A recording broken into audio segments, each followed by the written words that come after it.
Hello, Magi here, and today we're going to be continuing off in ESR. So I'm trying to recap what I remember the most. So we start off, just going to the village, chilling for a bit, reading some newspaper. Right after that, we head back into the forest and, well, we meet up with Nidori once more. Nothing new, right? Except she brought herself a little companion. Well, a big companion depending on the height weight, but you get the idea. She brought Magi with her and they tried a little experiment, combining their brains, wavelengths of brains, something like that, like trying to combine them to get two heads. I'm like, yeah, that can't turn out well given it's Nidori, and I was correct. It does not turn out well. Right after that, we get a little surprised. We go back into our home and we find that Kokuma is there, raiding our house. Irony at its finest. We go take back our shit, and then we're good to go. We're good to go. What else was there? And then we'll go to Alice's place because she wanted to chill. From there, we had a little discussion, wanting to know each other better, right? Alice and Marissa. Alice mentions Marissa's dad, right? And then she gets triggered so hard it's not even funny, and then it all goes to hell. They did apologize though, but way too crazy there. After that, we go to the Hakure Shrine, chilling with Reimu a bit. We learned that Suika is sleeping there, and Sanae comes in as well, joins in the party. We later have a curry contest. Yeah, not a usual thing to have for contest wise, but hey, we'll take it. So Reimu and Marissa and Sanae are having a curry contest, and it seems like we won based on the fact that we made our curry to Reimu's liking. What else was there? And then we went to Kourindou with Patchouli, and yeah, we had the best thumbnail yet. You probably should have seen it beforehand, whatever episode I put it in. So yeah, awesome thumbnail. And then we went back to the library. We kind of hypnotized Kokuma a little bit while she was sleeping, so to obey our order, or kind of depending on what we gave command for her. So we did that, and then yeah, she kind of blasted us, and then we're back here, and now we're also looking for a new type of crystal or gem, whatever, that will help us with the creation, distillation, whatever, for our potion. But Yukari is gonna go get it, so it's gonna take some time, because even for Yukari, getting this specific item at the highest purity or whatever you call rarity, it's gonna be tricky, so we gotta keep that in mind, right? So let's continue on. This was always the most annoying part of research, the waiting. I couldn't check the formula anymore, and there was nothing I could do to hurry Yukari along. Yeah, no kidding. To tell the truth, I was kind of worried about trusting this to Yukari to begin with, but she taking my money, and while I don't trust her one bit, I did trust Kourindou to nag Yukari for a century or two if she took the money and ran. That reminded me that I promised to talk to Rinnosuke, and while having people tell me I should talk to them was annoying, I really should chat with him a little more. If nothing else, Rinnosuke is always a goldmine of information. With that decided, I headed to the second worst placed shop in Gensokyo. This time I knocked on the door to make sure Yukari wasn't visiting again. Hopefully that would tone down a bit after she fully recovered from hibernating. Ah, we're open, come in. I stepped in to find that the store was a bigger mess than usual. All sorts of random junk were scattered about. Most of it was the strange plastic stuff that outside world loves so much. Hey Kourindou, what happened? This place looks more disorganized than my place. Oh, Marissa. I'm glad to see you. Sorry about the mess. I've got another shipment and I was cleaning out the old stock to put the new stuff in. Huh, guess I should have expected that with Yukari going out to hunt that gem. I wonder what it'd be like to visit the outside world. I tried to get Yukari to show me once, but she said as a half yokai, there was too much danger of me getting stuck there forever. That doesn't sound quite right. I know some yokai still slip in and out in order to get corpses. That's how the vampires stay fed after all. Apparently, as a mix of yokai and human, I'm more susceptible to both the Hakure barrier and the beliefs of the outside world. As for people getting spirited away, I'm afraid I have no idea how that works. I'm not even sure if Yukari fully knows. I wonder how magicians are affected. Patchouli spent a lot of time in the outside world and she's crossed the barrier too. Maybe she would know. Anyway, I've got to finish tidying up the place so it will be ready if I actually get any customers today, but feel free to stay and chat if you want. Don't worry, Kourindou, I'll help clean. Please don't take anything. I spent some time poking around through the more interesting objects and asking about them. There were some dull stuff, but for every 2 funny toys, there seemed to be one really useful item.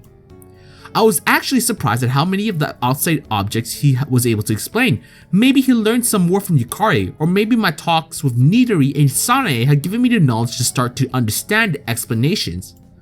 Well, that's everything. I need to take these to the back, and then I'll be done. Okay. Kourindou hefted a number of books and headed to the back with them. Browse one of the technical manuals. See how Marissa deals with one of our books-ish.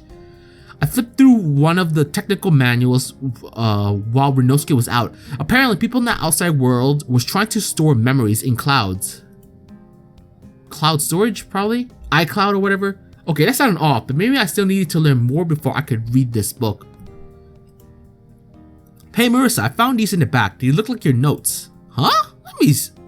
Let me see. I checked the papers Kourindou handed me. They were fairly old paper, and the writing was terrible, but they looked like mine.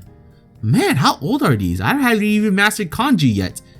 I ruffled through the paper a bit more before the contents caused me to pause.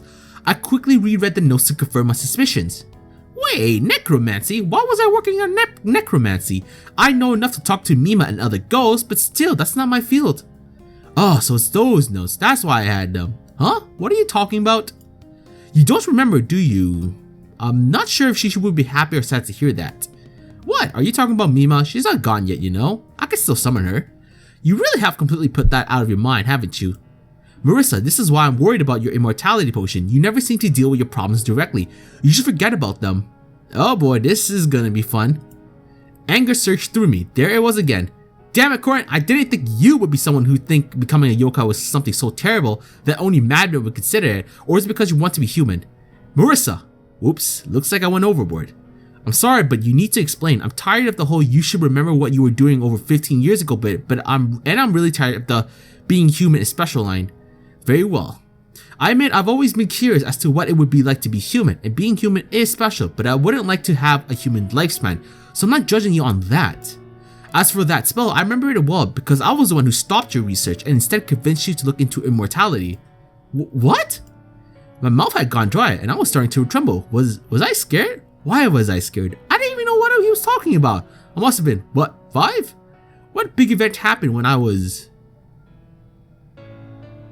No, this cannot be good given what we just saw. Yeah, that's a lot of no's, we get it.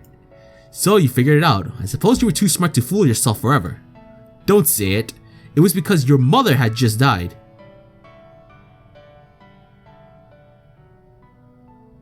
Kinda looks like she's drowning, unless that's what it is happening. You okay now, Marissa? I wiped the tears that had formed from my eyes. It seemed I was still standing. Yeah, my vision just got a little blurry for a bit. Did you have to say it like that? Apparently I did. I need to sit down. The seat next to me still had some junk on it, so I just sat down on the steps that had led to one of the side rooms. Meanwhile, Rinnosuke sat on the floor. Do you remember now? I thought about it for a moment, but my mind remained blank. I remember the funeral and crying along my room, but nothing more. No, I can't remember. I just know it has to be true. I see. Do you want me to tell you? Well, it's not like it can get much worse, can it? Well, you kinda just jinxed that, but let's roll with that shit. Okay. You always had a talent for magic. Most people in Kisokyu do, of course. When you were a kid, you mastered a simple light spell and played with that all the time. I remember getting in trouble for that a lot. But after your mother died, well, I'm afraid one of the books you read right after that had someone magically bringing a dead princess back to life. I looked over the notes and shuddered in horror as the purpose of the scribbles became clear. Even if it had been properly constructed, the results would have been terrible with all the mistakes of a 5-year-old. Normally I get very angry when someone tells me not to research something, but in this case I owe you one, Rinnosuke. Thanks.